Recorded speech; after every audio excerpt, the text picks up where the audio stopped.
Hello everyone, welcome to my YouTube channel. My name is Oluwatobi Akanji, and I'm here to share with you an interesting post which I saw on X some days ago. So this post is by Martin Shkreli, and Martin Shkreli has caught my attention, or he caught my attention some time ago, ever since I saw him, or I saw some of his posts about all these quantum startups like IonQ, and then he criticizing them that quite a good number of them are just selling vaporware, they're just selling the hype, they have no tangible product to back up all their quantum claims. So here's what Martin Shkreli has to say.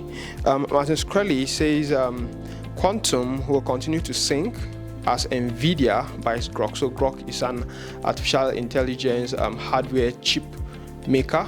So Nvidia bought them, showing no interest in QC, that's quantum computing. But the need for compute is still real. I think we have to think about a path past transistor-based computing, or we will actually cover the world and space in data centers.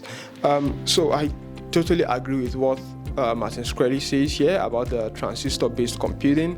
You know, previously, first-generation computers, we had vacuum tubes and all of that, but then now we've got to use transistors, which is a much more better improvement to that of vacuum tubes. That's vacuum tubes on computers. Transistors are now much more packed, so that's why you have the integrated circuits, lots of transistors packed into an integrated circuit, which just flips the bits, zeros and ones, and helps to do all those computations.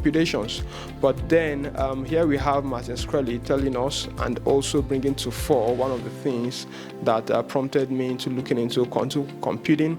That is the need for us to be able to perform heavy computing without having to create much more data centers. So yes, I totally agree with what Martin Shkreli says about we moving away from transistor computing. As at now, there is no option which we have for now. What we've just got is quantum computing, which is still in process. And I believe the researchers have been making quite a good number of strides there in terms of packing quite a good number of qubits. There's lots of qubits onto the quantum computing chip. What just happens is that the qubits are error prone, so any little maybe disturbance in temperature, noise, or probably a fall of the chip, maybe any noise or any vibration will just cause information to just disintegrate and everything just falls apart. But then they're working much more on error correction. Researchers are looking deeper into that and trying to see how well we can have scalable qubits which are error prone. If we were to scroll down through the whole tweet, you'll see that Martin Shkreli also says that quantum computing is not an option, right? That is having quantum computers, that's quantum computing itself, that quantum is not a viable option. That is a viable option to having to move away from transistor-based computing.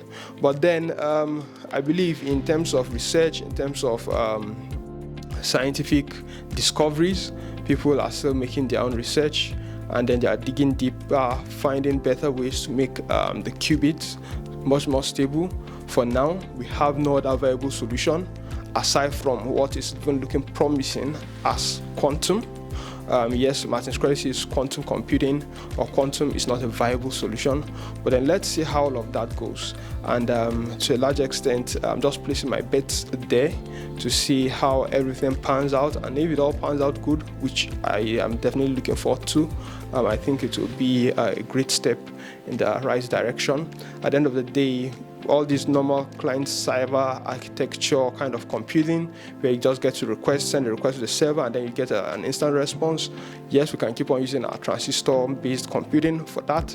But then for very heavy industrial usage, that is heavy calculations, heavy computations, I believe the way to go will be quantum, not in a way where we have to keep on daisy chaining hardware so as to have enough compute power to perform whatever computations we need.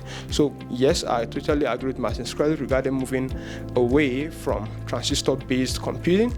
And then for me, I'm looking in the direction of quantum computing to see how well quantum computing might be the technology that will help perform very high, large compute, that is heavy computations for whatever workloads which we have. So that's basically my take on this tweet.